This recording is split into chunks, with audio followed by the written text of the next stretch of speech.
murojaat yo'lchi va bitta to'yga 10 ming dollarga bormaydi. Bormaymiz. San'atkorlarga nisbatan solinayotgan soliqlar haqida mavzu bo'yatib O'sha monopoliyadagi odamlar yo'q bo'ladimikin? Bu ham bir nima. Lekin menga nima keragi bor? Sizga nima foyda? Menga nima foyda? Yo'q, ularga biz ruxsat bermaymiz.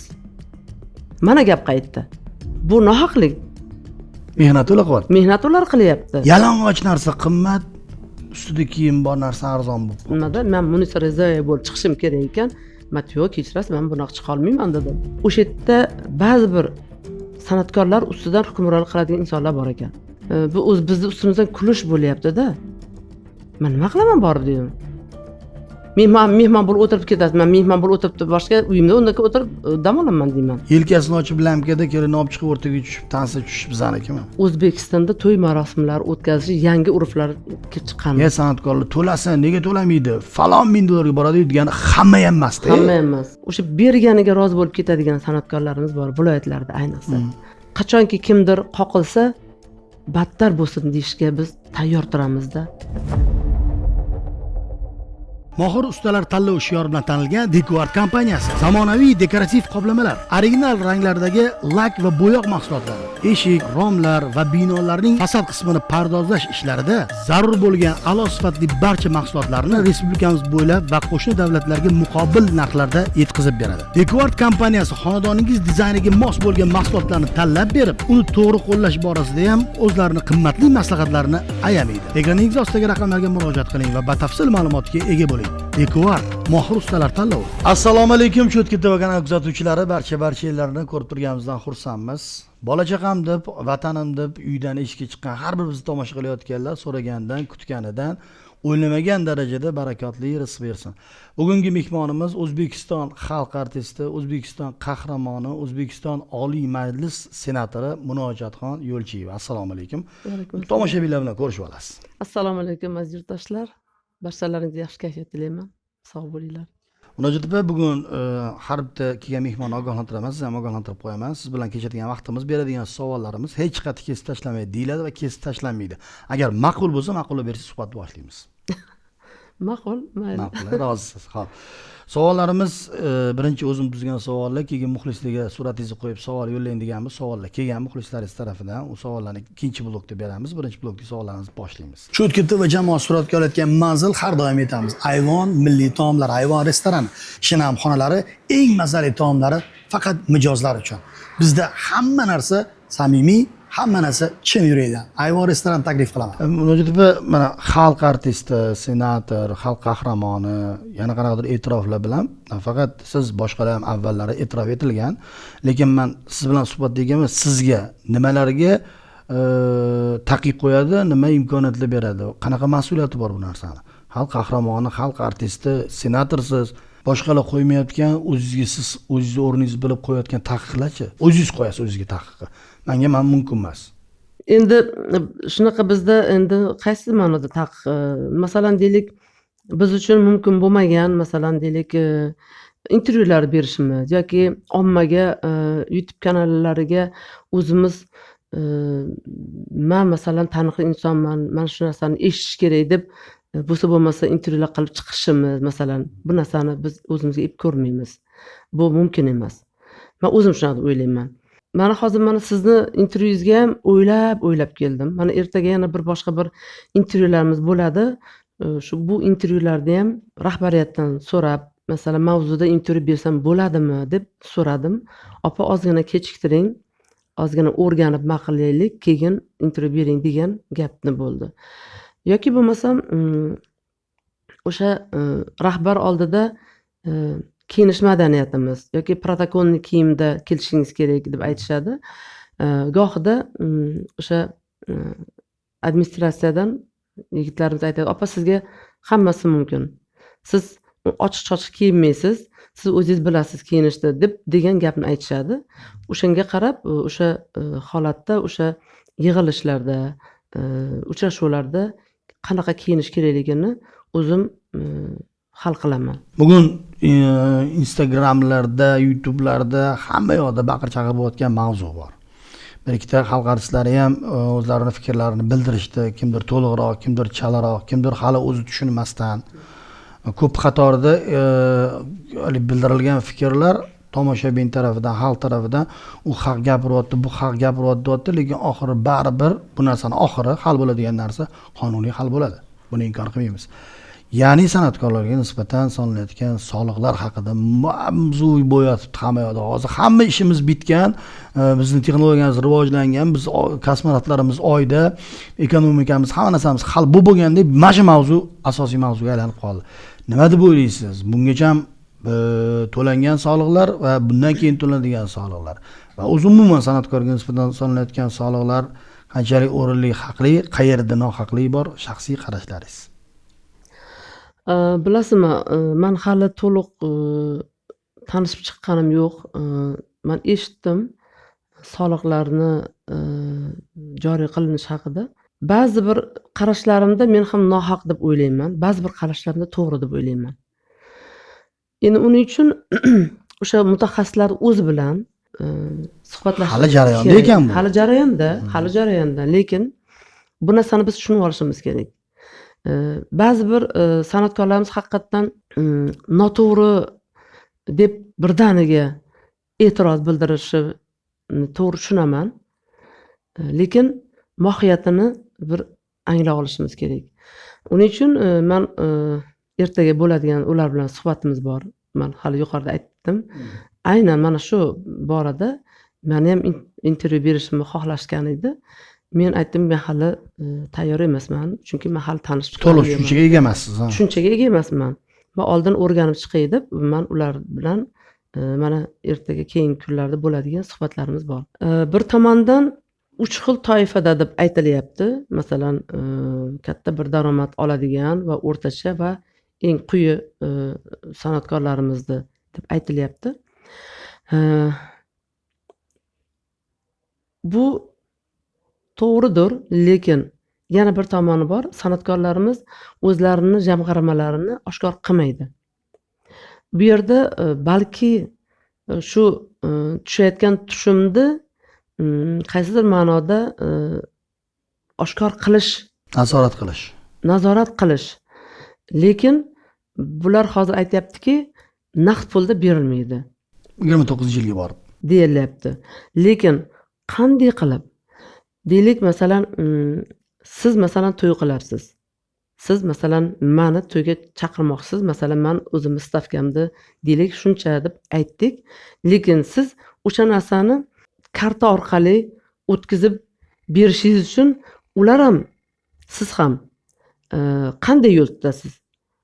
Va sizni ham o'sha daromadingiz oshkor bo'lish kerakmi? Tushunish qiyinroq-da hozir bunday olib qaraganda. Shuning uchun men o'ylaymanki, juda ham ehtiyot bo'lib yondashishimiz kerak deb o'ylayman. Siz ham kavbom kuymasin deydi-ku.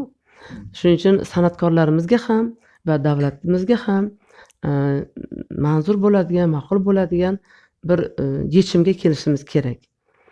Bu to'g'ridir. Mana men bilaman, chet ellarda mana biz ko'p davlat tadbirlaridan tashqari, ya'ni festivallarga ko'p borganmiz va alohida konsert jarayonida qatnashgan paytimizda bizni prodyuserlarimiz masalan bizga beradigan pullarini aytishardi. Ayniqsa Fransiyada juda ham katta miqdorda nalog, ya'ni soliq ushlab qolinadi. Shuning uchun san'atkorlarda katta pul aylanmasi bo'lgani bilan, lekin soliqqa ko'p o'tib ketadi degan gap aytishardi. Balki o'sha yo'lga ketayotgandirmiz biz ham. To'g'ri, masalan, meni ishlab turgan joyimdan o'zi avtomatik o'sha soliq ushlab qolinadi. Lekin bu to'yga borish bu meni ikkinchi daromadim. Bundan ham o'sha davlat tomonidan ushlayotgan prosent soliq ushlanadimi yoki boshqachami? Yo'q, har bir borilgan to'ydan olingan gonorar hisobidan kelib chiqib soliq solinar ekan. Gonorar topasiz-ku to'ydan. Shunaqa talqin deyishyapti. Shunday.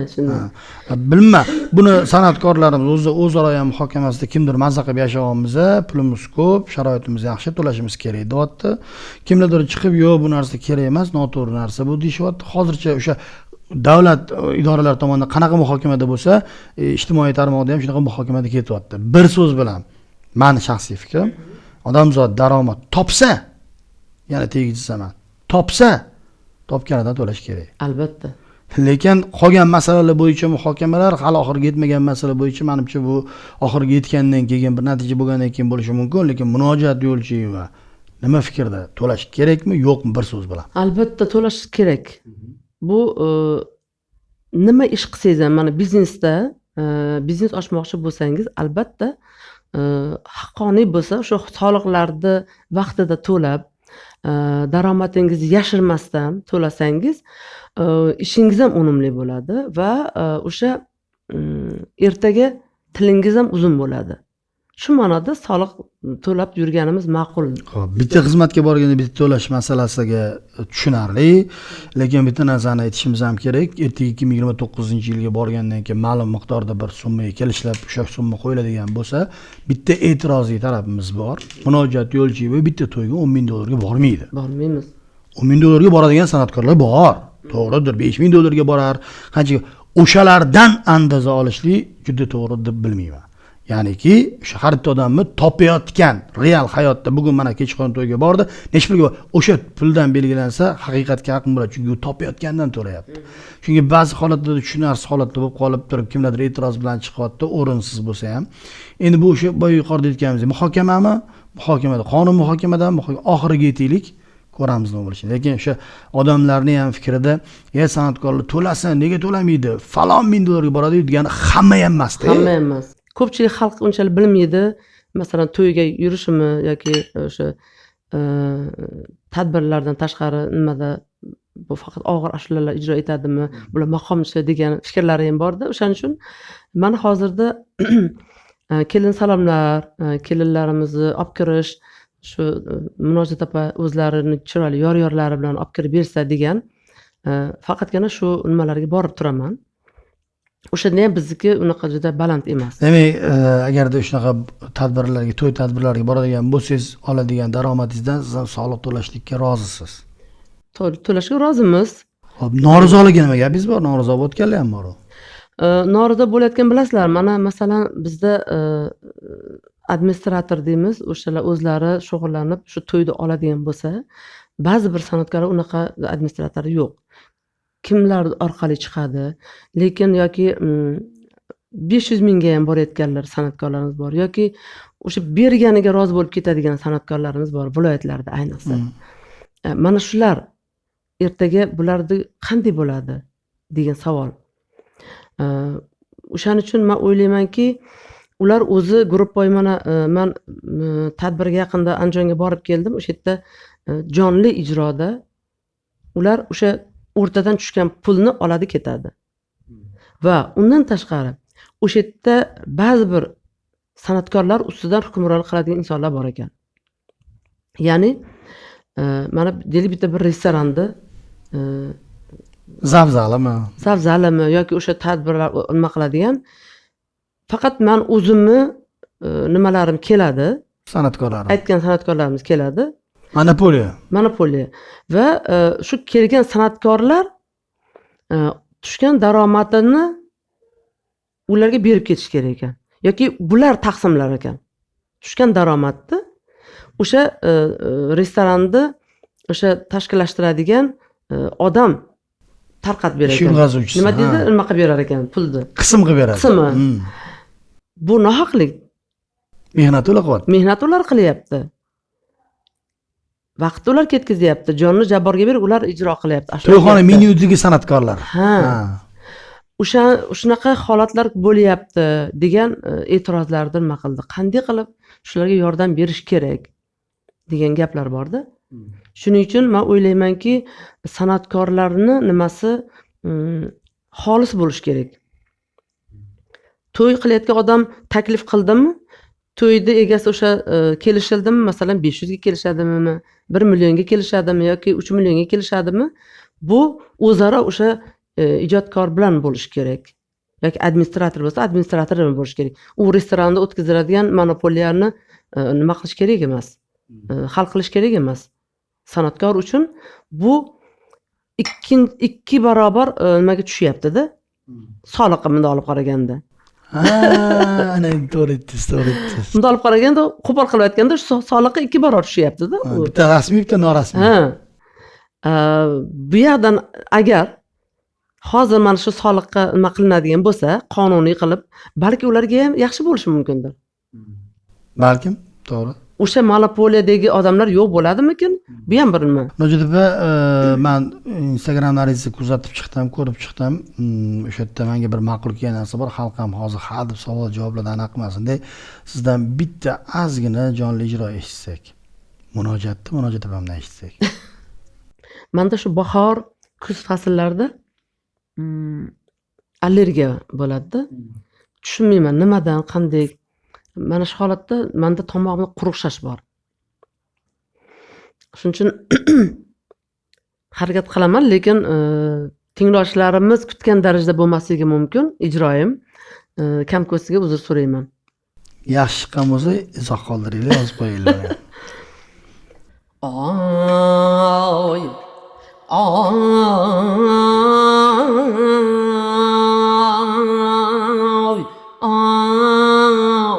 Can qurboning mana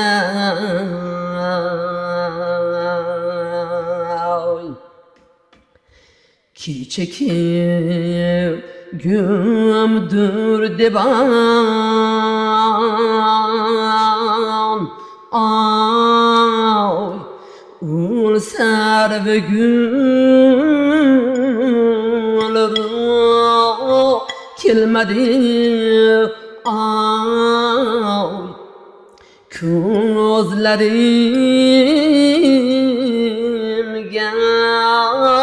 kecha tan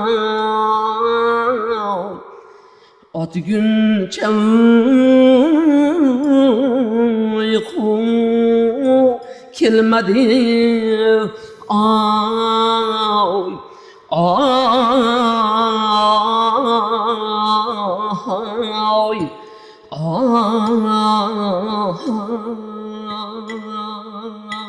ay can aday mana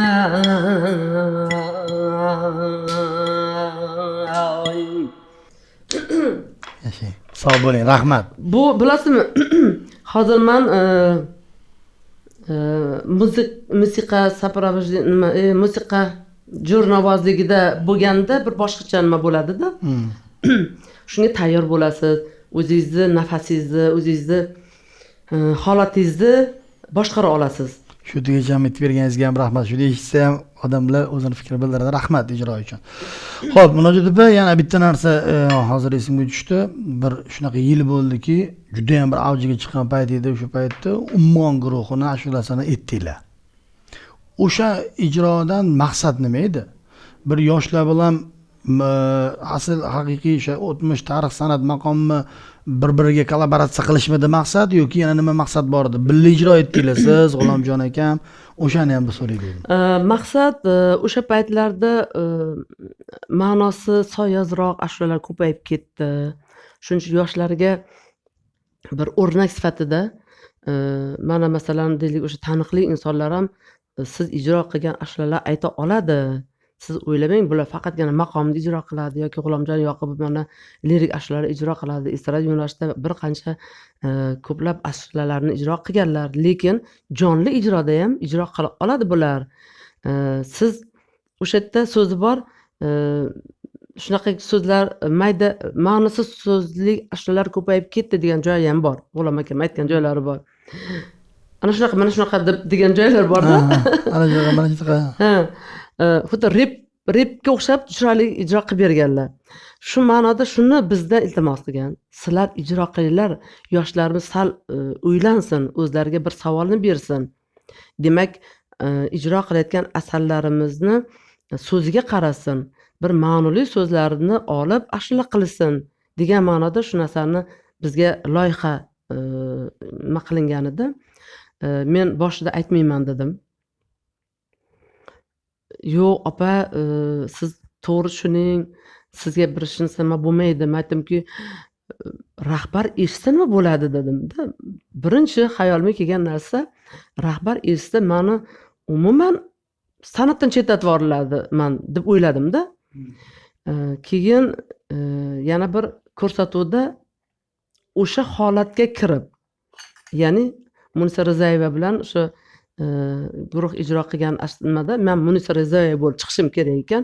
Men yo'q, kechirasiz, men bunaqa chiqa olmayman dedim. Iltimos dedim, men o'rnimga boshqa bir ovozmanni, mayli ovozimni qo'yib qo'yinglar dedim. Munojot aytmagan, shogirdlar ijro qilgan deb chiqinglar deb men chiqmadim. Men lekin syomkaga ketayotgan edim. Keyin o'sha yerda o'zimga haligi aytdingiz, nima o'zingiz taqib qo'yasizmi? O'zimga taqib qo'ydim. To'xta Munojot dedim. Ertaga sen agar shu holatda Munisaxonga o'xshab kiyinib chiqib, men chiqadigan bo'lsam, albatta seni boshingda yong'oq chaqiladi. Shu ketayotgan joyda to'xtadim-da, men bora olmayman syomkaga dedim. Voy opa, tayyorlab qo'yganmiz, hamma narsa tayyor, sizni kutyapmiz. Men aytdim, yo'q, uzr, ming marta uzr so'rayman, lekin men chiqa olmayman dedim. Orqamga qaytdim. To'g'ri qildim deb o'ylayman. Endi to'g'ri qilganingizni, to'g'ri qilmaganingizni ham to'g'rilab berayman. O'zimning shaxsiy qarashimni qarang. Umuman guruh bilan ijro etdinglar. Yo'q, biz ijro qilmadik. Ularning nimasida aranjirovkasida o'zimiz alohida ijro qildik. O'sha ijro qilib berdinglar. Xo'p, demakki, hozir men o'yladim, hozir siz aytayotgan qaysidir joyga borganda, to'xta deb o'zingizga chegara qo'ydim deyapsiz. Sizlar ularga qarab tushdinglar. Natija ular endi bu yoqqa o'tish kerak edi-yu, hozir men bironta bir reper yoki oldi qoshda ashula aytayotgan odamni maqomam yetib chiqayotganini ko'rmayapman. Demak, ishlamaganmi bu narsa? Sizlar ularning darajasiga tushib turib kerak bo'lsa, shunaqa qila oladi, faqat maqom yetmaydi bular. Buni etish ular uchun hech narsa emas. Ijro imkoniyati shunaqa degan narsani ko'rsata oldinglar. O'sha paytda mavsumiga, o'sha paytda oyiga, o'sha paytda haftasiga ishladi bu mavzu, zo'r ketdi. Lekin uni ketidan endi biz ham tepaga qarab intilaylik deganlarni ko'rmayapmiz. Quloqdomda o'sha olib kelib sanam endi maqom yetib o'rgin deydigan odam yo'q, nazorat qiladigan. Chunki maqom o'z yerda men aytdingizki yuqorida hech bo'lmasa tayinli ashula aytishga demak. Lekin bilasizmi, ungacha mana Ozodbek Nazarbekov ko'p shu estrada yo'nalishida ijro qiladigan hofizlarimizga mana Bobur Mirzoni, Navoiyning g'azallari bilan ashula tayyorlab ijro qilinglar deb shunaqa bir loyiha qilindi va ko'pgina mana Gulsanam Mamazoitova, Yulduz Turdiyeva va ko'plab Malika Egamberdiyeva va yana kimlar hozir yodimdan chiqdi, umuman taniqli o'sha paytda bo'lgan san'atkorlarimiz Navoiy g'azallari bilan ijro qilingan estrada yo'nalishida qilib ijro qilishdi. O'sha so'zlar bilan haqiqiy haligi oldi qosh so'zlar bilan emas, ishlanglar shu narsani qilib deb aytishdi. Va albatta chiroyli chiqdi o'sha narsa. Chiroyli chiqdi, lekin bozor ularga chaqqon emasdi. Ichida hozir sanab belgilash ichida, misol uchun Yulduz Turdiyeva, bozori chaqqon, zo'r gap bo'lishi mumkin emas, lekin o'sha narsani ijro qilgan odamlar zo'r, to'g'ri tanlov, to'g'ri qilingan ish o'zbek san'atiga, ijrochiligiga qanaqadir hissa qo'shish, lekin oldi qoshtining bozori yaxshi, bularning bozori yaxshi emas. Nega? Nima deb o'ylaysiz? To'g'ri-yu, shunaqa yo'nalishda tan olaylik. Men sizni hozir paxta deydi, tomosha qilayotgan paxta emas. Sizni uslubingiz, sizni ijrochiligingiz, sizni maqomda kelib chiqib ijod qilayotgan ijodingizda bugun siz 6 marta Yakkasaroyga, 7 marta Osiyoga qimmat nomdor to'g'ri boradigan odamni hisoblayman, lekin unaqa emas-ku. To'g'ri, haqiqat tan olaylik, unaqa emas. To'g'ri. Nimada xato qilganmiz, nima deb o'ylaysiz? Targ'ibimiz yaxshi emasmikan? Yoki talab shunaqamikan odamlar? Bu yerda maqomni deb maqov olish kerak emas-da.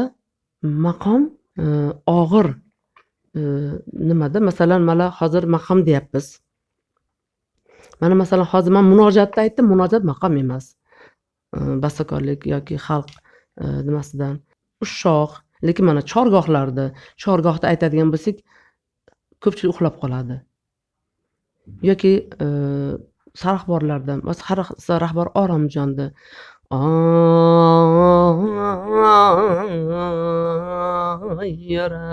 lekin aytishda ham aytishi bor. Agar o'sha har qanday maqomda me'yorga yetkazib ijro qilib bersangiz, tinglovchi shuni tinglaydi. Mijozi bor. Mijozi bor. Masalan, nima uchun Munojot Yo'lchiyevani sahnada masalan sarahbor dugohda aytsam ham eshita oladi. Sho'x ashulalar ijro etsam ham eshitadi, estrad yo'nalishida ijro qilsam ham eshitadi. Men o'zimni masalan maqtash emas, lekin yillar davomida ijod qilib o'sha maktab shakllangan va mana shu maktabni shakllanganligini biz o'sha sahnada o'zimiz ijroyimiz bilan ko'rsatib bera olayapmiz. Bir yaxshi bir yigitimiz bor, ovozi zo'r, diapazoni ham keng. Birga tadbirda qatnashyapmizda, o'sha yerda adashmasam Yoriston Musog'zatni ijro qildi. Endi bilasizmi, ijrochi o'zini qolipiga tushirishi kerak emas. Ashullarni qolipida ijro qilish kerak. U tushishi kerak u qolipga. Ha, u o'zi shu qolipga tushishi kerak. Masalan, Yoriston Musog'zat ashulasini Muhammadjon Mirzayev juda ham chiroyli qilib yaratib ketgan. Ma'murjon Uzoqov ijrosida yaratilgan.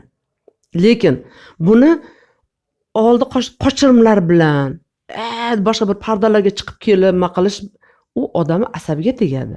Shuni aytdim. Sirnola qo'shuqlar qilish kerak emas. Barakat san dedim. Men oldimga kelgin dedim. Ana unaqa qochirim qilmasdan oddiy aytsang, qaytanga odamlarga ma'qulroq bo'ladi shu narsada. Nima uchun sizlar shunaqa qochirim qilsam yoqadimi deb o'ylab qochirim qilasizlar ko'p deb urishdim.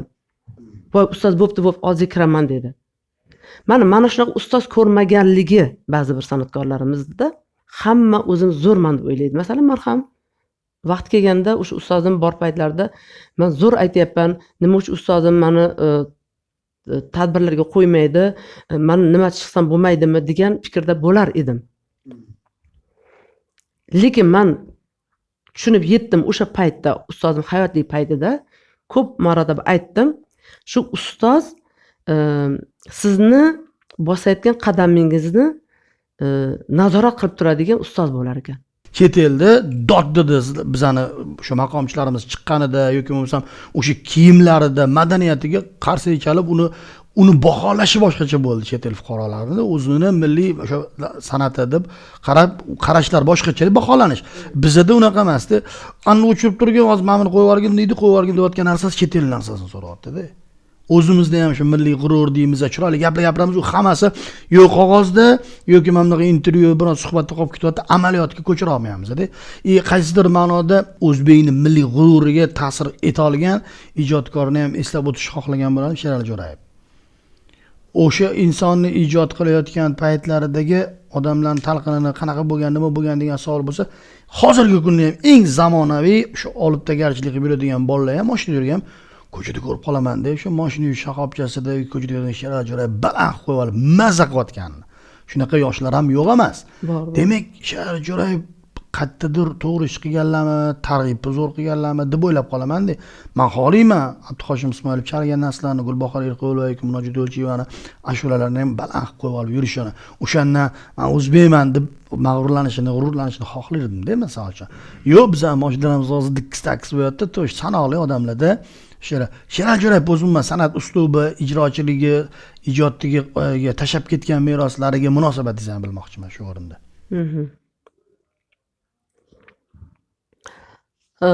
Albatta ustozni esga olar ekanmiz, ularni san'atda tutgan o'rni juda ham beqiyos. O'sha o'zlari bastalagan ashulalar bo'ladimi, kuy bo'ladimi yoki maqom yo'nalishida o'zlari chiroyli qilib tinglovchiga yetkazib bera olganlar. Birinchidan shu san'atga fidoyi bo'lganligi uchun.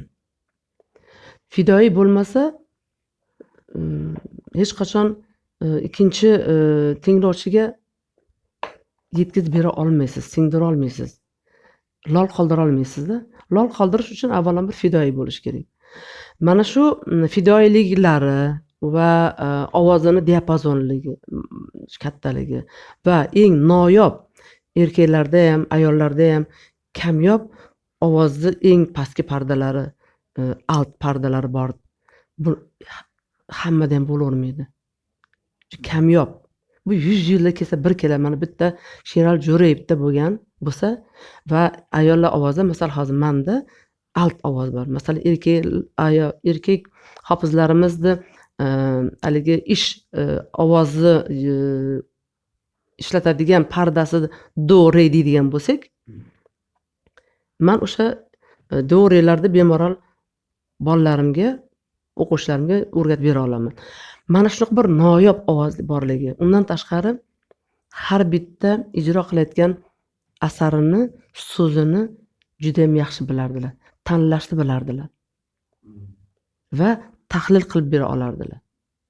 Ham diniy tomondan, ham dunyoviy, deymizmi, shunaqa Hamma qo'shiqlarni so'zini tushunsa bo'lardi. hammasini tushunsa bo'ladi. Chunki zamonaviy zamondosh shoirlarimizni she'rlarini ham ijro qilganlar, shu klassikadan tashqari. Shuning uchun ularniki o'lmas asar nimalarda va yozgan asarlari ham ana shu so'zga monand kuylar bo'lgan. Mana shu gap qayerda va ijrochini o'zini ovozi. Mana uchlik, mukammallikda bu. Deylik, ming ovozi zo'r bo'lsin, lekin mana shu yo so'zda yoki bastakorlikda, kuyda yaqinlik bo'lmasa, odamni, tinglovchini qalbini jalb qila olmaysiz. Qarang, murojaatda bitta narsa bor-da. Bugun show biznesda jinni ketdi ashulalar bormi? Sherali Jo'rayev ijodida jinni ketdi ashula bormi? Men eshitmaganman. Yo'q, ha? Sherali Jo'rayev bugun eng ko'p pul topayotgan san'atkordan kam topamidi? Yo'q. Eng taniqlidan ko'ra kamroqning taniqligi yo'q. Demak, shunaqa xulosa kelyaptiki, jinni ketdi ashula yetmasa ham tanilish mumkin ekan. Moliyaviy yaxshi yurish mumkin ekan degan savolga javob kelib chiqyapti hozir mana. Endi yana bitta narsa, endi uzrli yo'ldan bu yoqdan haqli fikr eshitamiz. Sherali Jo'rayevga qarindoshlik joiz bormi? Yo'q. Hech qanaqa yo'q. Menda ham yo'q. Biz xolis fikr bildirdik demoqchiman. Va bugungi kundagi jamiyatda, ijtimoiy tarmoqda ham, show biznesda ham, san'atda ham, rasmiy ham, norasmiy ham tasavvur ham qilaylik. Murojaat yo'lchining qo'liga mikrofon berdim. Xalq ham eshityapti. San'atkor ham eshityapti. Sozanda ham eshityapti. Salbiy ham, ijobiy ham fikr bildirayotgan odam eshityapti. Nima gaplaringiz bor? Ustozlarni oldida avvalambor ustozlarni hurmat qilsin. Undan tashqari shu aytadigan asarlarini maslahatlashib, mana shunaqa yo'lda aytmoqchiman yoki mana bunday qilmoqchiman. Bir ustozlar oldidan o'tish kerakmikin deb o'ylayman. Undan tashqari tinglovchilarimizga ham e'tirozimiz bor. Tinglovchilarimiz masalan to'y to'rqinlarga borsak, ba'zi bir viloyatlarda endi ko'proq men o'zim tug'ilib o'sgan Andijonda hattoki juda ham yengil-yelpi nimalar bo'lib keldi. Viyachilar. Masalan to'ylarda, masalan men borib ashula aytadigan bo'lsam, gohida o'sha ashula mendan tashqari ijrochilar chiqib turibdi. Mamdaqa o'ynayotganlar, mamdaqa qilar ekan, bitta ashula tugamasdan keyingi ashula o'tib ketadi. Bittasi ikkinchi tugamasa, keyingisi o'tib ketadi. Baraka topkurlar. Instagram istoriyasi emas bu, tez o'tib ketadigan. Instagram istoriyasi emas, tez o'tib ketadigan deyman. Nima qilyapsizlar? Hattoki o'zimni bir qarindosh nimalarim, jiyanlarim to'ylar bo'lganda hayron qolganman. Urushib berdim, yig'ishtir dedim.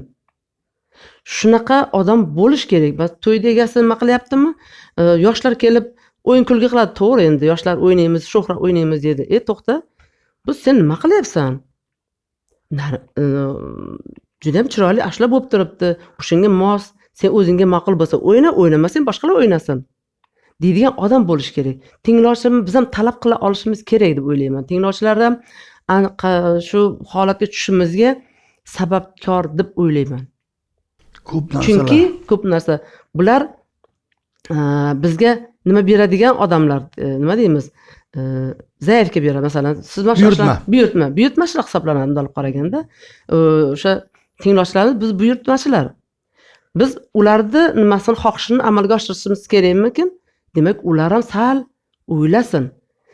Yengil yelpi yoki salobatli, biroq ma'nosi bor ashulalarni so'rab aytsin va talab qilsin ijrochilardan. Nimalardir kirgizdik, nimalardir chiqarib yubordik, nimalarni. To'y boshida to'y masalasi gaplashib turganimizni aytyapman. Bitta odam kelib duo fotiha bilan to'y ochib berardi, yo'q qildik. Karnay surnay chalib ochib berardi, eshik tagidan ketkizib yuboramiz karnay surnayni. Tabrik so'zlari bor edi, tabrik so'zlarini olib tashladik. O'rniga nima olib kirdik? Gul otish bizanikimi? Tort kesish bizanikimi? Yelkasini ochib lamkada kelin olib chiqib o'rtaga tushib, tansa tushish bizanikimi? Bu rivojlanish emas. Bu rivojlanish deyishyapti yoki yangi boylar kerak emas deyishyapti. O'sha yangi boy, kechirasiz qo'pol gapirsam, xatna bo'lganda kanday shunday chalingan. Bo'lgan-ku, to'g'rimi? Bo'li u kesib tashlagan bo'lsa, bo'li boshqa narsalar ham kesib tashlash kerak degani emas-ku, to'g'rimi? Bizda oldin kanday shunday chalinardi, bir qiz uzatilsa, bir o'g'il uylantirilsa, o'sha yerda odamlarga, mahallaga e'lon sifatida kanday shundaylar yangrardi. Bu bizaniki edi. Yashang. Bugun yo'q. Bugun ko'ramiz, to'yxonalarga borsak, kanday shunday chalmasin deydi. Shunda aytsangizda to'rt kesishimiz shart emas. Gul otishimiz shart emas. Tansi tushishimiz shart emas, bu bizaniki emas. O'zi bu bizaniki edi. O'sha kerak narsalarni chiqarib tashlab, kerak emas narsalarni olib kirib oldikda va biz rivojlangan Yevropacha elita bizda degan narsani aytib oldikda. Lekin o'sha elita ham men ko'p gapirganman. O'sha yangi boy ham o'lsa najdashli bumagaga o'ralmaydi, kafanga o'raladi. Nega men yangi boyman deb turib bir gilamga o'ralmayapti ular. Demak, o'lganda qaytarkanmiz deb bu narsaga yana.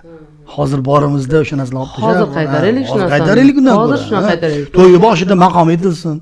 Yashang. Mana shu odamlar otlanib o'tirgan payt bo'ladi, to'g'rimi? Hop, mayli, men etilmasin, Yevropa qo'shinlari demayman. O'zini o'rinlari, bloklari bo'lsa hamma narsani bizda o'zbekcha narsalar chiqib ketib, Yevropa narsalari kiryapti. Hozir qarang, men YouTube'da yaqinda nimani ko'rib qoldim-da. O'zbekistonda to'y marosimlari o'tkazish yangi urflar kelib chiqqan. Restoranda oldida dumaloq qilib nima qilinganda, tepada qiz o'tiribdi. Ko'rdinglarmi? Samarqandda o'tdi. Oyog'ini orasidan o'tadi. Voy, o'sha yerda haligi endi u yoqqa o'tkazib qo'ygan, to'g'ri endi. Juda ham nimada endi. Bilasan, bu yangilik kirityapmiz deymiz, yangilikka nima qilamiz? Yo'q, bu bizni ustimizdan kulish bo'lyapti-da. Bu millatimizga bu boshqacha nazar bilan qarash bo'lyapti deb yerda. Mana aytyapsiz, haqiqatan duo bilan ochib berilardi. Bu narsani yo'q qildik. Karnay so'rimni ochib berdik, yo'q qildik. O'zimizni milliy yor-yorlarimiz bilan hattoki meni so'rab, opa, yor-yorlarni olib kirib bering desak, san'atkorlar shunday nima qilib, men bu yoqqa olib ketaman deb bir vaqtda boshlab ketadi. Keyin to'xtanglar, bu opa aytib berish kerak edi. Meni keyin o'sha yerda to'yni egasi talab qilsa, tashkillashtiradigan to'yda restoran nimasi bo'ladi deydi? Organizator hal qilar ekan. Organizator o'sha san'atkorni qo'ytirsa, birrovchilar kelganda oraga kirib ashlayib olasiz, bo'lmasam o'sha o'tirib ketaverasiz. Men nima qilaman borib dedim. Mehmon bo'lib o'tirib ketasiz. Men mehmon bo'lib o'tirib boshqa uyimda unda o'tirib dam olaman deyman. O'tirgandan ko'ra. Men borsam, hurmatimga yarasha borib ashlayting desangiz, ashlatib kelaman. Tirikchilik qilasiz. Tirikchilik ham yo'q o'zi masalanda. Shuncha mehmon o'tirib keting dedi. U meni borishim ular uchun foyda. Obro'. To'y qilayotganlar uchun masalanda. Lekin menga nima keragi bor? Sizga nima foyda? Menga nima foyda? Menga foydasi borsam o'sha chiroyli ashlam aytib bersam, milliy yo'nalishda, milliy kiyinib boraman masalan. Ochiq sochiq bormayman, chiroyli yo'rim aytaman. Yoki chiroyli o'shaligi tanavorlarni aytaman. Shu tinglagan haligi yosh katta, haligi daqir-tuqurlardan charchagan onaxonlar biroz bo'lsa ham ozgina qo'lini ko'tarib, oyog'ini chiginini yozib maqilishga chiqmoqchi bo'lib turgan onalar o'tiribdi-da o'sha yerda. Yo'q, ularga biz ruxsat bermaymiz. Mana gap qaytdi. Mana kuni kecha yana mana shu bugun to'y bo'layotgan bir opaxonimiz nabirasiga nima qilgan, meni xohladi. Yo'q, nabirasidan gaplashgan ekan, u birovchilari ko'p ekan, bolam nima qildi? O'zi aslida yosh kattaroq nimalar bor, meni xohlashgan. Yo'q, men opa dedim. Nabirangiz nima endi nima qilib qo'ygan? Organizatorlar nima qilib qo'ygan ekan? Men o'zimni yubileyimga chaqiraman deb, hali opa bechora qoldi. Xijolat bo'lib. Qarang, Bu yerda ham o'sha ota-onani yoki bo'lmasam yosh kattalarini bolalariga nima qilish. Hattoki men masalan ikkita o'g'lim bor, ikkita o'g'limni uylaganimda o'sha organizatorlar siz aytgandek tansaga tushirishga, tort kesishga deb nima qilganda o'g'lim nima kerak bor dedi. Kerak emas menga dedi. Biz qilmaganmiz. Hattoki kichkina o'g'lim men katta restoranda katta to'y qilish shartmi dedi. O'sha nimasi ketgan ekan, Covidga tushib qolib, kichkina to'y qilib o'tkazgan. Niyat ketgan. Niyat. O'zim kelinni olib kelaman, o'zi olib kelgan. Ma'no jihatdan ham Hamma qarang-da, o'ziga bog'liq o'zi. gulni otsa, kim o'sha gulni ilib olsa, keyingi to'y o'shaniki bo'lar ekan. O'shani o'rniga duo qilib qo'ysa tezroq ijobat bo'lmasmikin deyman. To'g'ri.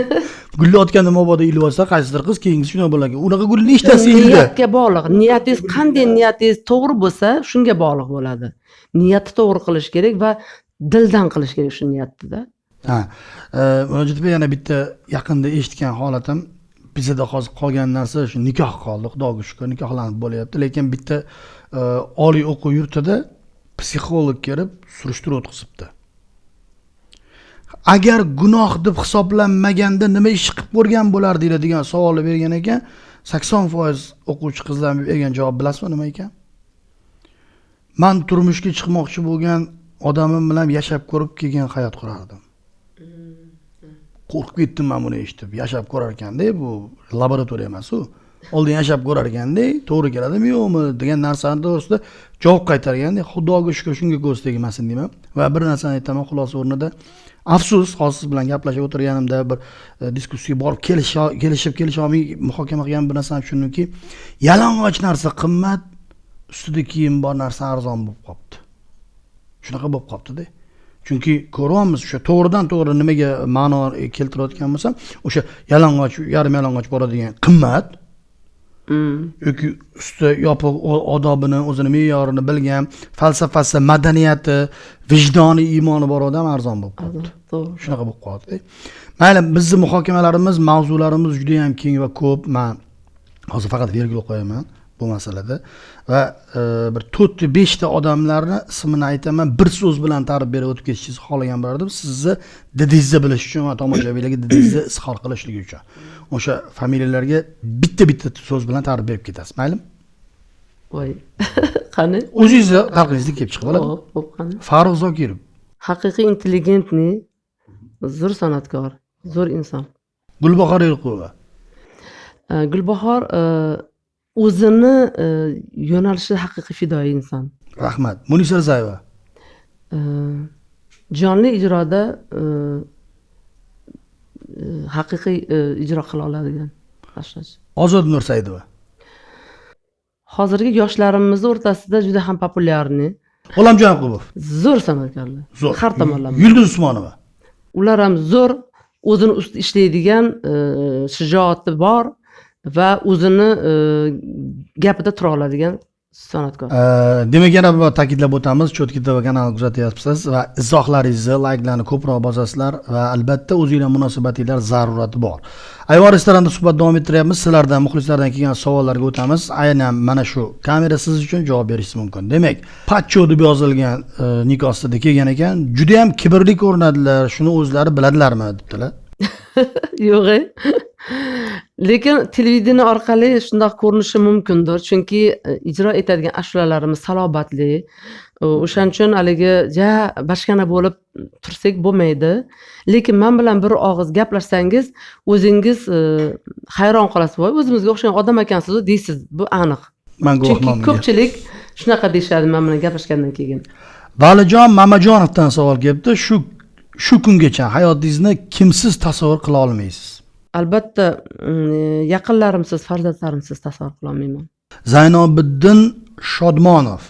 Assalomu alaykum Cho'tki TV ijodkorlari, omad tilaymiz, rahmat. Va O'zbekiston qahramoni Munojotxon Yo'lchiyevaga savolimiz quyidagicha. Dilnura Qodirjonova haqida va Dilnura Qodirjonovaning o'limi haqida nimalar deya oladilar? Biz yaqinda Dilnura Qodirjonova haqida ko'rsatuv qildik, xotirlab, ya'ni xotira kunini o'tkazdik. Dilnura Qodirjonovani o'limi haqida men hech narsa deya olmayman, chunki men tepasida bo'lmaganman. Aloqam yo'q. Aloqam yo'q. Shuning uchun men hech narsa deya olmayman. Endi Allohni bir nimasi bu ham Taqdiri, taqdiri irodasi. taqdiri menimcha. Hech narsa deya olmaymiz. Faqat Alloh biladi. Bizga ayon emas. Xo'p, Murojaat opa, men bu savolga biroz to'xtalib o'taman. Sababi shu bir necha yuzlab odamlar savol yo'naltishgan bo'lsa, shuning ichida juda ko'p takrorlangan va bu o'zim savolimki, nega aynan sizdan so'rashyapti? Sizga nima aloqangiz bor? Bilmadim, chunki tanilib chiqayotgan san'atkorlarni xuddi bir biz ularni oyog'iga bolta urgandek qarasa kerakda. Ya odam o'ldirish qo'llaridan kelmaydi. Yo, bizda hech qanday aloqamiz yo'q. Aynan Dilnuroxon rahmatli qizimiz mani singlim bilan birgalikda dutorcha ansamblida ishlardi. Mani singlim dutor chalardi. Yaqin qadrdon bo'lishgan. O'sha Samarqandda Sharq taronlari xalqaro festivalida chiqishi kerak bo'lgan paytda u yerda men ijro etgan Farg'oncha Shahnoz ashlasini tayyorlayotgan ekan va shunda singlim eshitib, opa, Dilnura shu ashlani tayyorlayapti, lekin katta ashlatadigan joyingizda shu qiynalyapti, bir ko'rib bering. Men aytdim Dilnuraga deb aytganda, keyin meni oldimga kelgan. Va Dilnura bilan ishlaganmiz. O'sha katta avjini qanday aytishdi, men unga o'rgatganman. Va keyin bir ko'rsatuvda o'sha yutuqni olib kelgandan keyin mana Matlibaxon Ohangrabo ko'rsatuvini olib borardilar, bilasiz, Safayeva. Ular bilan bir uchrashuvda Dilnuraxon o'zlari aytgan gapini men o'z quloqimdan eshitganman. Intervyuda men Murojaat opadan ozgina dars olgan bo'lsam ham bir juda katta bir nima oldim. Ozgina vaqtda men ular tajriba shug'ullandim, lekin katta tajriba oldim degan gapini eshitganman. Men o'ylaymanki, biz o'rtamizda juda ham yaqin nima bilan bo'lgan, qadrdon bo'lganmiz. O'sha ko'rsatuvdan keyin Matlibaxon, Dilnuraxon uchalamiz obed qilib gaplashib o'tirgan paytlarimiz juda ham munosabatingiz yaxshi bo'lgan. Munosabatimiz juda ham yaxshi bo'lgan. Rahmat. Lekin o'limiga biz sababchi bo'lganmiz, Alloh biladi, biz bilmaymiz. Assalomu alaykum ijodkorlar. Ustozga hurmatimiz baland. Iltimos savolimizni bering. Oilangiz, turmush o'rtog'ingiz, farzandlaringiz, nabiralaringiz haqida aytib bering. Menimcha bu hammaga qiziq deb 1 2 3 4 5 ta yurakchi qo'yib qo'yibdilar. Yurakdan savol beribdi. Yurakdan. Xo'p. Biz oilamiz katta emas, ikkita o'g'il farzandimiz bor. Turmush o'rtog'im Hurmatilla Bo'riyev, ular san'atkor emas, o'zlari filolog, hind urdu tili bo'yicha mutaxassis bo'lganlar. Lekin hozir bu yo'nalishda ijod ishlarini qilmayaptilar. Ikkita farzandim oilalari bor. Ikkala o'g'limdan 7 ta nabiram bor. Xudoga shukr, nabiralar Qurshovida kelinlarim bilan birgalikda ishlab yuribmiz. Xolasizlar domda, xolasiz uchastkada yashab yuribdi. Shunday. Assalomu alaykum Cho'tka TV ijodkorlar, Abduvosit aka, Jamshid akalar. Sog' salomatmisizlar? Rahmat kattakon. Savolim shuki, Yusufxon Nurmatovning otalari bilan o'rtalarida qandaydir kelishmovchilik bo'lganmi? Shuni ochiqroq bayon etsangiz. Iltimos savolni o'qinglar. Biz uchun juda qiziq, chunki Cover Up loyihasida Nurmatovlarga nisbatan nafratlari shunday sezilib qolgan. Javob uchun oldindan rahmat deb Temur degan yigit Tajbayev adashmasam. Aziz tomoshabinlarimiz, savol bergan muxlislarimizga aytmoqchiman. Biz o'rtamizda hech qanaqa bir yomon munosabat bo'lmagan. Bu yigitimiz, ya'ni nimani o'g'illari kim nima dedingiz? Yusufxon Nurmatov. Musoxonmidi? Yusufxon. Yo'q, otalarim Musoxon Nurmatov. Mana Musoxonni men juda ham yaxshi bilaman, bilganman. Alloh rahmat qilsin. Musoxon o'sha Ozodbek Nazarbek bilan birgalikda endigina o'sha ashulalar yozib yurgan paytda men tanishganmiz. Ularning o'g'illari Yusufxon biz qo'limizda o'qigan. Lekin maqom yo'nalishdan ovozi juda ham tortmas edi. Men Musoxonga aytganman, uka, o'g'lingizda maqom yo'nalishida ijro etish uchun ovoz imkoniyati kamroq. Shuning uchun mana o'zingiz estrada yo'nalishida ashulalar yozasiz, san'atkorlarni tanitasiz, asarlaringizni berib. Shuning uchun o'zingiz mana shu yo'nalishga olsangiz bo'lmaydimi degan fikrni aytganman. Shunda Musoxon rahmatli aytganlarki, opa, shu o'g'limni qanday qilib bo'lsa ham shu o'qishini bitirtirib o'qittiring, maqomdan saboq olsin. Bu men uchun ham kerak degan fikrni aytgandilar va biz shunda ham bizni talabimiz bor. Maqom ijrolarida ijro qilish kerak. Desa harakat qiladi dedi, lekin biz bitirtirdik, o'qib bitirdi. U kaverda o'sha bitta gapi men ularda oyog'iga bolta urish maqsadida gapirmadim. Ular ukasi bilan chiqdi va ukasi ijro qilish kerak bo'lgan, bu o'zi ham qo'shilib ijro qilyapti-da, o'sha yerda falsh ijro bo'lyapti. Pardalarda maqmayapti. Ukasi endi nimada cholib o'zi ijro qilyapti. Shunda aytdiki, shunaqa fikrimizni aytsak, men otam dedilarki, o'zbek san'atiga yangilik kiritgan, revolyutsiya qilgan dedi. Shunda men bir so'z bilan kechirasiz o'g'lim dedim. O'zbek milliy san'atida estrad yo'nalishida Botir Zokirov revolyutsiya qilgan desak to'g'ri bo'ladi dedim. Estradada. Estradada. Bular o'sha yangilik kiritdilar, estradada ijro qilib, butun dunyoga tanildi, tan olindi degan ma'noda ko'p gapirmadim va shu bilan bo'ldi. Buni ko'pchilik noto'g'ri tushungan. Men aytmoqchi bo'lgandim, o'sha yerda Musoxonni yangilik kiritgan bo'lsa, kiritgandir, lekin Revolyutsiya emas. Revolyutsiya emas-da. Ijro qilayotgan asarlarda turkcha ham bor, arabcha ham bor, yo'nalishlarda eshitamiz. Shuni demoqchi edim.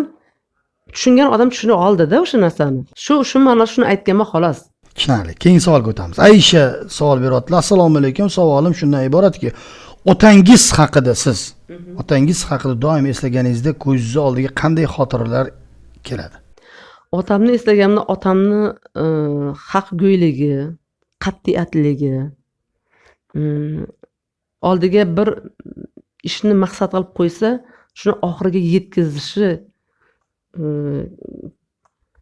ni har doim men misol bilan aytaman, farzandlarimga ham, shu yaqinlarimga ham, shogirdlarimga ham. Shunaqa qattiqqo'l va qat'iyatli odam edilar. Balki menga shu otamdan balki o'sha bir so'zlik, gohida qattiqqo'llik o'tgandir. Oilada men ham farzandlarimga qattiqqo'l bo'lganman. Farzandlarim hozir chiroyli askiya qilib haligi xotirlab kulishadi. Gohida men xo'jayinim turmush o'rtog'i bolalarni urmagan bo'lsa, men bolalarimni kamar bilan urardim. Kamarini yeshtirib qani o'zi kamarni olib kelib berardi. O'shanda o'g'lim, kichkina o'g'lim aytadi-da, olib kelib bersa, olib kelib beraverar ekanmiz, qochib ketmas ekanmiz. Mana deb yana qo'liga berib, shimimizni tushirib turar edik deb hali eslab kulishadi-da. Shu narsani bu yomon tomonga bu nima qilmaydi. To'g'ri qilgan ekansiz. Ayajon qattiq talab qilgansiz, bizni yaxshi bo'lishimizga harakat qilgansiz deb eslaydi. Bitta joyini to'g'rilab ketaylik shu yerda. Hozirda qarang. Kamar olib kelganda ishtonni ichib urgan bolalar, siz faqat bolalaringiz emas, boshqalar ham bor. O'shalar qanaqa bola bo'ldiki, bugun to'polon qilmaslik uchun, bugun yig'lamaslik uchun, bugun injiqlik qilmaslik uchun telefon berib qo'yilgan bolalar qanaqa bolalar bo'ladi? Kalta yegan bolalar baribir qazgina, kalta demaylik, nazoratda bo'lgan bolalar boshqacha bo'ldi. Bugun telefon o'ynatgan bolalarimiz boshqacharoq bo'ladi nazarimda. Qattiq ushlagan oilada bu farzandlar albatta o'sha o'zini yo'lini topib ketadi, sal mas'uliyatli bo'ladi, sal sezgiroq bo'ladi, e'tiborli. Men ham vaqt kelganda otamdan kalta yeganman. Hattoki 5lik bilan haligacha singillarim eslasadi-da, opa o'sha yerda 5lik sizga sanchilib qoladi deb o'ylaganmiz. Otamni achchig'i kelganda shu 5lik bilan otganlardi menga qaratib. Ko'ylagim orqasiga shunda 5lik kirib, shunda yerga sanchilganda to'xtab qolganman. Payshaqa deyshadi uni. Payshaqa deyshadi 5likda otgansiz. Ha, 5lik bilmayman, bilmadim. 5lik deyshadi. Ya biz hozir murojaat bilan gaplashayotgan mavzuyimiz bu targ'ib emas o'rtoqlar. Farzandlarni urish kerak, boshqa emas. Nazorat qattiqroq qilish kerak. Bo'lgan. Yana bitta narsani aytmoqchiman. Ancha yil bo'ldi, biz endi hali bolalarim yoshroq payt edi. Shunda bir opaxonimiz universitetda dars berardilar. Ular aytganlarki, xuddi siz gapingizni aytdilar-da, nazoratda bo'lgan bola albatta qattiqqo'llik bilan ushlab bolalarni nazorat qilgan bola keyin ota onasiga mehrliroq bo'lar ekan, mehribon bo'lar ekan. Hali bolasini paypalab, voy bolam buni yegin, voy bolam buni yegin deb maqilgan bola oxir oqibatda ota onasiga qaramaydigan bola bo'lar ekan. Men buni hayotimda ko'ryapman deb degan gapni hech kim bunaqa qilmanglar, sizlar shunaqa qilmanglar degan gapni aytganlarda, buni keyin men o'zim mulohaza qilib yillar davomida shu otamizni bizga qattiq qo'lligi, mana biz 8 farzand bo'lganmiz. Yoshli paytimiz to'g'ri biz ham xafa bo'lardik. Nima uchun boshqalarni o'rtoqlarim, otalari uni urishmaydi, urmaydi. Ular yaxshi yashaydi deb. Lekin bunda olib qarasam, ularning oilasida o'qiganlar sanoqli bo'lib chiqqan. Bizning oilamiz hamma ko'pchilik o'qigan, hammasi ilmli. Keyin opalarimiz aytadi, yaxshi ham otamiz qattiq o'shagan ekan. Otamiz qattiq o'shamaganda, xudo biladi biz ham bu darajada bo'lmasdik. Har maqom yo'lg'ayib yuramiz. Har maqom yo'lg'alib ketardik deb hamma opa singillarimiz o'tirib gaplashganimizda shunaqa fikr aytardik-da. Mana yoshimiz katta bo'ldi. Instagramda bitta narsani ko'rib qoldim. Siz sahifangizda juda ham samimiy ayol, juda ham haligi mayda onasi deganda shu po'g'ir ro'mol o'rab olgan holatlari adashmasa ko'zimga tushdi. Onasi haqida aytmoqchiman va bir iborani eshitdim. Qaysidir joyda suhbatda bo'ldimmi? Onamdan o'tgan, onam ham ajoyib. Qaysi ashuladan eshitgansiz? Birinchi onangizdan eshitganingizda. Ijrochi bo'lgan ekanlar, bir eshitdim shuni. Onangiz haqida ham to'xtalib ketaylik. Ismlari nima bo'lgan? Balkim do'konlari bordir, hozir sizni ko'rayotgan. Yoki onangizni ko'rgan odamlar bordir, eslab ketaylik onangiz haqida ham. Onamning ismlari Muborakxon. Juda ham chiroyli ovozlari bo'lgan. Mana men haqimda fransuzlar film olgan, undan keyin belgiyalik bir ijodkorlarimiz film olishgan. O'shalarda ham filmlarda tushib qolgan. Ijro qildirganman onamni. Ashlar ayttirganmizda. Tanavor ashlasini bir ikki qator aytganlarda, voy bolam charchab qoldi, men nafasim yetmas ekan degan gaplari bor. Chiroyli ovozlari menga o'tgan. Mani ustozim hattoki ularning ovozini eshitib hayratlanganlar. Har doim qayerda bo'lsak, gastrollarda yursak, Munojatxonda onalarning ovozini eshitasiz. Onalarning ovozi Munojatdan da go'zal ovozlari bor deb har doim aytardilar. Shuning uchun mana enamiz, onamni qaynonalari, ya'ni xolalari bo'lgan. Xolalariga kelin bo'lgan. Ular ham endigina konservatoriyaga o'qishga kirib yurgan paytlarimda oldilariga o'tkazib olib, mana bu ashulalarni aytgan bolam, Farg'onaning yo'lida yormalsha topib oldim. Fabrikaning yo'lidan hormalcha topib oldim. Topib oldi demanglar, mehnatga sotib oldim. Gulyoraxon bo'ylaringdan gulyor. Mana shu narsalarni aytgan qizim, juda chiroyli ashulalar. Biz shunaqa yoshlik paytimizda shu ashulalar aytardik deb enam rahmatli ham aytardilar. Demak, onam deb butun qishloq bilishardi. Muborakxon shunaqa ovozi bo'lgan. Dalaga borsalar, dalada o'rtoqlari, Muborakxon siz ashla aytib bering. Biz siz uchun ham o'sha ketmon chopib, o'sha o'tlarini biz o'zimiz terib maqib beramiz. G'o'zani tagidagi o'tlarini terib biz siz uchun ishlab beramiz. Siz mana shu yerda egatni boshida turib ashla aytib bering deyshar ekan. O'z mahalladoshlarim o'zlari shunaqa deyishganda. Demoqchiman shu, demak onamdan chiroyli ovozlari menga o'tgan va ularning mehribonliklari, ya'ni jigarlariga haligi silay rahim. Shu jon sarakligi, jon sarak. Mana ko'pchilik mana shogirdlarimiz bilan davlat tadbirlarida u yoqda borsak, unga bunaqa qiling, bunaqa qilgin deb nima qilib yuramanda, gap aytadi, voy opa, qo'yversizchi, o'zlari yo'lni topib ketadi deb. Yo'q, men bu yerdan yursin, men bunaqa qilsin deb men jon saraylik qilib boraman, bilmagan holda. Onadan o'tgan ekan. Ko'pchilik tushuncha tushunadi. Oxirida o'sha meni kenja singlim ham aytadi, opa, nima ishing bor? Sansirab hazillashadi. Menda 14 yosh kichkina bo'lsa ham, rahmatli bo'lib ketdi. Shu singlim aytardi, sen nima qilasan opa deb sensirab menga erkalab gapirardi. O'zi yonimda sozanda bo'lib yurgan. O'sha ham aytardi, hammaga nima qilaverma, hammaga salom berib nima qilaverasan. Sen mundoq yelkani ko'tarib, sen bunday ko'tarib yurishni o'rgan. Sendaqa chet elga borib kelayotgan odam palonchida bo'lsa, bilasanmi, dunyoga o't qo'yib yuboradi. Sen hali ham kichkina bola o'tsam salom berasan, apacha deb menga urishardi singlim. Men aytdim, voy men sizdaqa bo'lganimni bilasizmi opacha, men boshqacha bo'lardim. O'shaning uchun ham sen men emassan. Men sen emasman. Xudo ko'tara oladigan imkoniyatga qarab beradi hamma narsani. O'shaning uchun ham Xudo beradi seni. O'shaning uchun kengroq bo'lish kerak derdim. Shuning uchun men nima demoqchiman, gapimiz nima bo'lib ketdi, shuni aylantirib yubordim. Ha. Keyingi savolga o'tsam maylimi? Bo'ladi. Xo'p, Alimurodov yozibdilar. Nozikroq savol. Bilmadim qanaqa javob berasiz bu narsaga, chunki ayol kishiga berilganda qiyinroq bu. Xo'p, men sizni yoshligimdan beri kuzataman. Nega qaramaysiz? Debdilar birinchi qismida savolni. Keyin agar iloji bo'lsa, siz ham hormayapti do'stiga degandan yozibdilar. Necha yoshli bo'ladi dedilar. Qaramasligingizni bir xil turishingiz sirini aytar ekansiz. Keyin agar etingiz kelsa, yoshingizni xolis yilingizni eting. Ashaddiy muxlislar mana shunaqa qiziqadi bu narsaga hamda, shuning uchun berishgan savol. Marhamat, javobingiz. Yoshim 66 ga boryapti. 60-yil tug'ilganman. Lekin men nazarimda biz ham qarayapmiz. Endi yillar davomida o'sha nimani biz beradi. Balki hali o'sha vaqtga yetib kelmagandirmiz. Iloyim oxirigacha mana shunday bo'lishga harakat qilamiz, lekin hech qanaqa bir sababi yo'q, hech qanaqa bir siri yo'q. Bizni Xudoyim shunaqa yaratdi.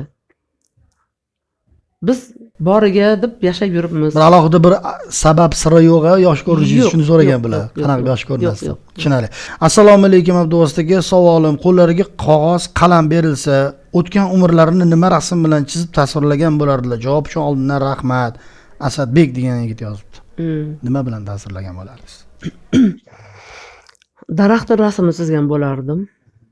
O'sha ildizlari mustahkam o'rnashgan ko'p mana sada daraxti bor bizda, bilasiz.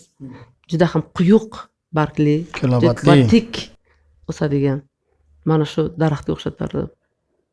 Hayotimizda ham, umrimizda ham shu daraxtga o'xshataman. Ya'ni ildizi baquvvat.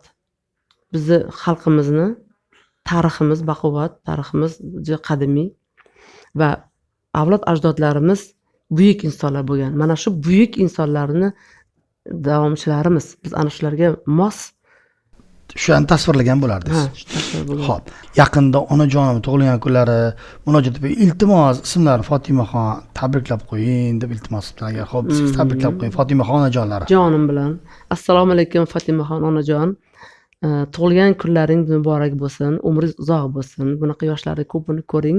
Farzandlaringizga har doim bosh bo'ling va farzandlarning baxtini, kamolini, nabiralarini, baxtlarini, kamolini, rohatlarini rohatda ko'rib yuring. Umringiz uzoq bo'lsin. Rosa xursand bo'laman. Men bu galgi kelayotgan savollarni manzilidan Tojikiston, Rossiyada, Moskvada, Qirg'iziston, Qozog'istondan bizni kuzatayotganlar, Yevropa davlatlaridan kuzatayotgan katta rahmat e'tibor e'tirof uchun. Galdagi savolim Tojikiston Respublikasidan kelibdi. Murojaat etdilar Umid Mahmudov. Ota-onasi bo'la turib, tirik bo'la turib, xabar olmayotganlar haqida nima deya olasiz? Oldindan rahmat opajon debdilar. Afsusdaman, ana shu ota-onalarga rahmim keladi. Endi bilasizmi, mana shu qaramayotgan farzandlar avvalambor ota-onasi vaqt kelganda bolalariga yaxshi bir tarbiya bermagandir. Shuning uchun mana shunday holatga tushgan bo'lish mumkin. Afsus, bunday odamlar bor ekan. Shunday farzandlar bor ekan, ota-onalarga qarayman. Lekin vaqt kelib o'shalar ham ertaga afsuslanadi, lekin kech bo'ladi. Shuni kech bo'lmasligi uchun azizlar, jon yosh avlod vakillarimizga iltimosim, ota-onangiz hayotli paytda ularning duosini oling. Qo'lingizdan kelgancha yordam bering. Ular sizning boyligingizga, ular sizning mulkingizga hech qachon zor emas. Sizning ozgina bir mehringizga zor. Siz ularga oldiga borib bir piyola choy uzatib 5 daqiqa suhbatlashsangiz, ko'ngli tog'dek ko'tariladi. Mana shu daqiqalarni yo'qotib qo'ymang. Unumli foydalanishga harakat qiling azizlar. Galdagi savolga o'tishdan oldin murojaat etib, negativlarga, tanqidlarga qanaqa qaraysiz sizga nisbatan masalan? Qabul qilasizmi? Qabul qilaman. Uncha e'tibor bermayman. Xo'p, hozir e'tibor berasizmi, javob berasizmi? O'zingiz bir hal qilasiz bu narsani. Oxirgi Qani. savol bu. Assalomu alaykum. Artist loyihasida ko'plab yoshlarni yaxshi ijrosini tanqid qilasiz. Lekin o'zingiz Ozodbek Nazarbekov Ahmadovich bilan uchrashuvda Mirzabek Xolmedov bilan bo'lgan ijroingizda umuman ovozingiz chiqmadi. Yaxshi ayta olmadingiz. Shuning uchun yoshlarni hadeb pastga urmasdan qo'llab-quvvatlab turing deb yozibdilar. Javobingiz. Xo'p. Sizga yoqmagandir. Qanaqasiga yoqmabdi? Pardadan qochibmanmi? Qanday qilib ijro qilibman? Lekin ovoz loyihasida chiqayotgan yigit-qizlarimizni sizlar faqatgina ovozlari tekstlanib sizlarga berilganini bilmaysizlarda. Kadr ortida bor. Kadr ortida biz o'sha yerda qulog'imiz bilan eshitamiz, haqiqiy ovozni eshitamiz. Sizlarga taqdim etilayotgan u yerda ovozlarni qochib ketganini, pardalarni hammasini o'sha texnika orqali tekislab chiroyli qilib sizlarga taqdim etyapti. Baraka topkurlar. Chumchuq so'ysa ham qassob so'ysin deyshadi. Shuning uchun men sizlarning ishingizga aralashmayman, siz meni ishimga aralashmasangiz deyman. Rahmat. Qo'pol qilib javob berdim, uzr. Yo'q, o'z fikringiz, o'z shaxsiy qarash. Xo'p, savollar yakunida bir narsa satrga, ya'ni savolga, iltimosga ko'zim tushganicha aytib o'taman. Islombek yozibdilar. Aynan men ular, ya'ni so'ralgan san'atkordan ham so'radim. Munojat Yo'lchiyevani surati qo'yilgan savol yo'llang tegi yozishgan ekan. Zohir Shoh Jo'rayev muxlislar iltimos qilishyapti. Intervyu ko'raylik sizdan ham deb. Agar mabodo ixtiyor etsangiz, maydonimiz ochiq, mikrofon yoqib kelishingiz mumkin, iltimos qilishdi. Ya'ni tomoshabinlar, muxlislar tomonidan. Yana kattakon rahmat. Oliy Majlis senatori, O'zbekiston xalq qahramoni, O'zbekiston xalq artisti, murabbiy bo'lib, ish faoliyatida, san'atda qilayotgan mehnatlaridan ortib bizga vaqt ajratgani uchun kattakon rahmat. Bugun bu yerga taklif qilinganingizga qadar, taklif qilinganingizdan keyin qalbingizga, ko'nglingizga, fikringizga, hayolingizga bir mavzu kelganida men o'sha mavzuni chetlab o'tib ketdim, esimda qolmadi, eslatmadim. Shunaqa mavzu bormi? Shu savol bermay o'tgan. Siz xohlovdingiz shu mavzu haqida gaplashsa, men u savoliga to'xtalmadim. Shunaqa bormi, bo'lmadimi? Endi agar suhbatlashamiz degan mavzularim chiqadi. Hozir siz ham shoshyapsiz, men ham shoshyapman. Hozir yana boradigan joyim bor. Shuning uchun mavzular bor.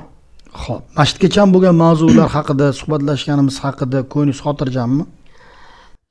Men nazarimda balki yetarlicha sizni savollaringizga, tomoshabinlar savollariga yetarlicha javob bera oldim deb o'ylamayman, chunki kutilmagan savol. Biz bu oldindan tayyorlanmagan, kutilmagan savolda o'sha fikr kelmay qoladi gap aytdi. Balki keyin, voy, men bunaqa desam bo'lar ekan, mana shu savolga to'liqroq, kengroq javob bersam bo'lardi degan bizda nima bo'ladi? Siz hozir aytib o'tdingiz, keyin dedingiz-ku, konsert so'rashyapti. Konsertingizdan yo oldin yo keyin yana suhbat qilamiz degani bu. Demak, qaytamiz yana biz. Demak, yana qaytamiz bo'lmasam. Xo'p, har doim men ijodkorlarimiz bilan suhbat qilganimda bu savolni beraman. Bizni kanal haqida fikrlarni bilish uchun bugun ijtimoiy tarmoqda kanallar ko'p. Cho'tki TV kanali bitta yaxshi, bitta yomon tarafi bormi siz uchun? Qanaqa farqi bor boshqa kanallardan? Boshqa kanallardan farqi, siz ham xalqni, ham ijodkorlarni xafa qilmagan holda o'sha qalbimizda bor savollarni berasiz. Iloji boricha o'sha ommaga ochib berishga harakat qilasiz. Bu yerda endi gohida biz ijodkorlar tomonidan noto'g'ri bir lutf ketib qolgan bo'lsa, noto'g'ri bir javob ketib qolgan bo'lsa, biz albatta tinglovchilarimizdan uzr so'raymiz. Buni yomongalikka yo'ymang. Hamma narsani masalan, bunaqa demabdi, bunaqa qilish kerak edi deyish oson. Lekin o'shanaqa deyishdan oldin siz komment yozganingizda o'ylab, o'zingizni avval hurmat qilgan holatda yozing degan bo'lardim. Rahmat. Bitta yoqqan, bitta yoqmagan savol. Intervyu jarayonida. Yo'q, unaqa yoqmagan, yoqqanichi. Hammasi yoqdi. Hammasi ma'qul. Xo'p. Hammasi o'sha hammani qiziqtiradigan savollar. Hozir yuqorida savol berayotgan ta'kidlab o'tdim. Bugun ko'rsatuvimiz yakuni ekan. Muhojirda yurganlar, shu musofirda yurganlar bor, O'zbekistonni atrofidan kuzatayotganlar bor, chet ellarda kuzatayotganlar bor. Hammaga aytadigan so'zingiz, tilaklaringiz, xayrlashuv so'zingiz. Albatta, avvalambor mana shu chet elda muhojirlikda yurib, o'sha yerda oilam, oila tashvishi bilan, oilam deb o'sha yerda ishlab yurgan barcha yurtdoshlarimizga avvalambor sabr qanoat tilayman. Tinchlik, omonlik, xotirjamlik tilayman. O'zga yurtlarda yashab, ijod, ishlash, tirikchilik qilish oson emas. Birinchidan jigarlar, yaqinlar, yurt sog'inchi juda ham yuqori bo'ladi. O'zga yurtlarda, o'zga millat vakillari, o'zga din vakillarini ichida o'zini nonini topib yurish oson emas. Shuning uchun men ularga har doim duo qilamanki, Alloh panohida bo'lsin. Allohim har doim yo'lingizni ravon qilsin, yo'lingizni ochiq qilsin. Ishlaringizda, kasbkorlaringizga baraka bersin deyman. Sizlarga har doim omad tilayman va bizni tinglaganingiz uchun sizlarga rahmat. Bizni kuzatganingiz uchun sizga rahmat. Va yurtdoshlarimizga ham o'zim shu bugungi kunda sizlar bilan birgalikda ijod qilayotganimdan xursand bo'laman. Avvalambor yurt tinch bo'lsin. Yurtboshimiz omon bo'lsinlar. Mana ko'ryapmiz, butun dunyo alg'ov-dalg'ov bo'lib turgan paytda biz bir-birimizni ehtiyot qilishimiz kerak. Bir-birimizni himoya qilishga o'rganishimiz kerak. Bizda mana shu narsa ozgina oqsoqlik deb o'ylayman. Qachonki kimdir qoqilsa, battar bo'lsin deyishga biz tayyor turamizda. Afsus. Ana shunaqa narsalardan yiroq bo'laylik deyman. Qoqildimi? Voy, qachon turib yorsin? Shunga yordam beray deb qo'l cho'zishni bilaylik. Qo'l uzatishga biz o'zimizga kuch topaylik. Mana shu narsa aytmoqchi edim. Azizlar, kuningiz xayrli o'tsin. Sog' omon bo'linglar, o'zingizlarni ehtiyot qilinglar. Balkim tuningiz qaysi vaqtda ko'rayotgan bo'lsangiz ham kattakon rahmat. Biz ko'rsatuvimiz yakunida bizni doimiy qo'llab-quvvatlab kelayotgan Dekoart milliy savdo belgisi bor. Eng yorqin san'at darajasidagi ranglarni mana shu brend ostida topishingiz mumkin. Ulardan bo'lgan esdalik sovg'asini topshiramiz. Dekoart savdo belgisidan O'zbekiston xalq qahramoni, O'zbekiston xalq artistiga biz shunaqa tilaklar bilan beramiz. Biz bilan suhbat qilgan har bir suhbatdosh uchun yaxshigina chegirmalar bor, katta zo'r uylar qurib, ana shu san'at darajasidagi bo'yoqlardan Dekoart mahsulotidan foydalanishingiz mumkin. Marhamat. Rahmat. Xo'p, Salomat bo'ling. iltimos sizdan ona degan timsolni odamlarga, musofirlarga eslatishlik uchun 4 qator alla bilan tugataylik. Maylimi? Xo'p, siz.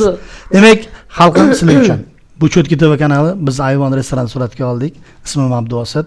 Munojatxon Yo'lchiyeva bilan suhbat qildik.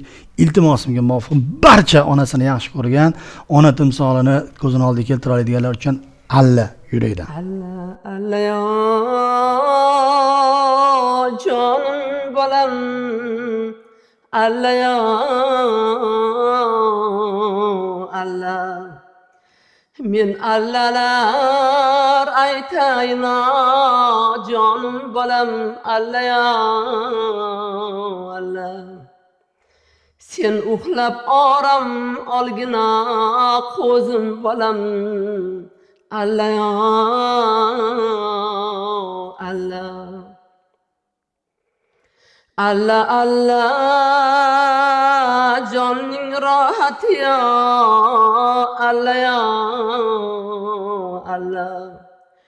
Uyqu belning quvvati yo, qo'zim bolam, alla yo alla. Bolam uxlar beshikda yo, alla yo alla. Dunyo yotar beshikda yo, jonim bolam, alla yo alla. Alla yo alla.